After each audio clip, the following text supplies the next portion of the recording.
Hi, நான் உங்கள் ஸ்ருதி கார்த்திக். எல்லாம் எப்படி இருக்கீங்க? எல்லாம் நல்லா இருப்பீங்கன்னு நம்புகிறேன். ஓம் முருகா. நம்ம ஊர் திருவிழா கள்ளக்குறிச்சி மாவட்டம் சித்தலூர் திருவிழா. இது மலையனூருக்கு அடுத்து இது ரொம்ப ஃபேமஸான திருவிழா.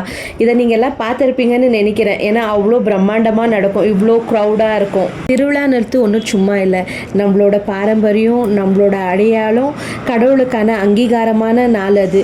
அந்த நாளில் நம்மளும் அங்கே போய் நின்று சாமியை வணங்குறது ரொம்ப பெருமையாக இருக்குது நம்மளுக்கு கூட. இந்த மயான கொள்ளையை பார்க்கறதுக்கு இந்த ஊர் ஜனம் மட்டும் இல்லை, சுற்று வட்டாரத்தில் எல்லா ஜனமும் இங்கே வந்து கூடுவாங்க.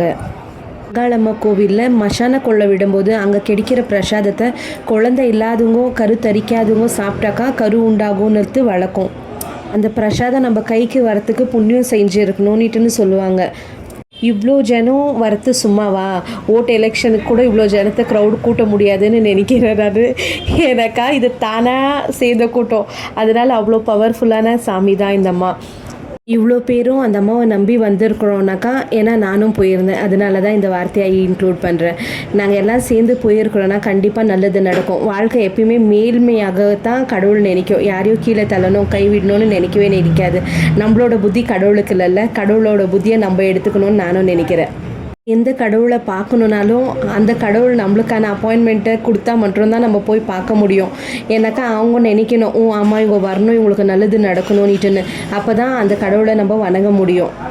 நீட்டுன்னு அப்போது இங்கே வராதவங்களுக்கெல்லாம் கெட்டது நடக்குமானாக்கா அப்படி இல்லை. மனசார நம்ம அன்றைக்கி அந்த மாதிரி நினச்சிருந்தாக்கா கூட நல்லது நடக்கும், கண்டிப்பாக நடக்கும். எல்லாரோட வாழ்க்கையும் இதுக்கப்புறம் நல்லா இருக்கும்னு நம்புகிறேன். எல்லாருக்காகவும் ப்ரேயர் பண்ணுறேன். உண்மையாக யாராச்சும் இந்த மாதிரி நினச்சிருந்தாக்கா, கருத்தரிக்காதவங்களோ யாரோ ஒருத்தர் நினச்சிருந்தாலும் அவங்களோட பிரசாதம் கண்டிப்பாக அவங்கள தேடி வந்தே வரும். அது நிறைய முறை நிறைய பேருக்கு நடந்திருக்கு. இன்னொரு விஷயம் என்னென்னா, இவ்வளோ க்ரௌடில் இவங்க தள்ளி அவங்க தள்ளி கடைசியில் பார்த்தா இவங்கெல்லாம் நம்ம சொந்தக்காராக இருக்கிறாங்க. அந்த மாதிரியான விஷயம் நிறைய நடக்குது. அதில் நாங்களும் சிரித்து சாமியை கும்பிட்டு அதுக்கப்புறம் எல்லாரையும் பார்த்து இதெல்லாம் ரொம்ப ஹாப்பியான மூமெண்ட்ஸாக இருந்தது.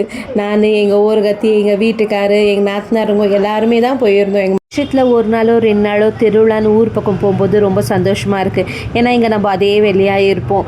வேலை செய்யணும், வீட்டுக்கு போகணும், பசங்களை பார்க்கணும், சமைக்கணும், இந்த வேலை அந்த வேலை, இந்த டென்ஷன் அந்த டென்ஷன் இதுட்டு. ஆனால் இந்த மாதிரி போயிட்டு வரும்போது நம்மளுக்கு மைண்டும் ரிலாக்ஸ் ஆகுது, எனர்ஜி பூஸ்டிங்காக இருக்குது, செம சந்தோஷமாக இருக்குது. வாய் நிறைய பல்லு இருக்கிறதே அப்போ தான் தெரியுது. நம்ம ஜாதி ஜனத்தை பார்த்ததுக்கப்புறம் தான் தெரியுது.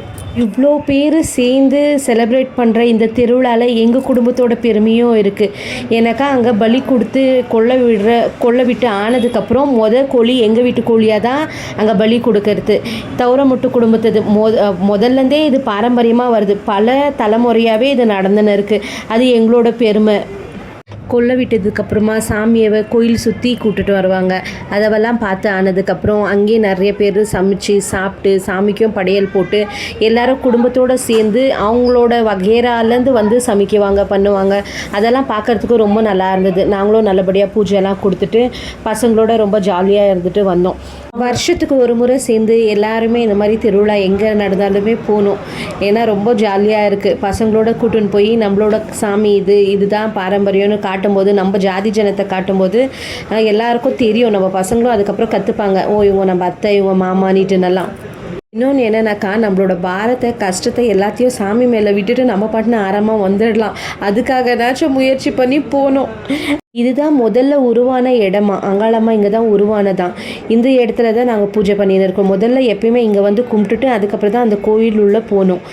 இப்போ எங்கள் குடும்பத்தோட பூஜை தான் நடந்துன்னு இருக்குது. எங்கள் வீட்டுக்காரர் இங்கே மூலஸ்தானத்தில் நின்றுன்னு இருக்காங்க, நாங்கள் எங்கள் வெளியில் நின்றுன்னு இருக்கிறோம், எங்கள் பசங்கள்லாம் இருக்கிறாங்க. எல்லாருமே சேர்ந்து பூஜை பண்ணின்னு இருக்கிறோம். இது ரொம்ப சந்தோஷமாக இருக்குது. மூலஸ்தானம் வரைக்கும் போய் அந்த அம்மாவை வணங்க முடியுதுனாக்கா அதுவே பெரிய பலம்னு நினைக்கிறேன். எல்லோரும் ஹாப்பியாக இருக்கலாம். Thank you all.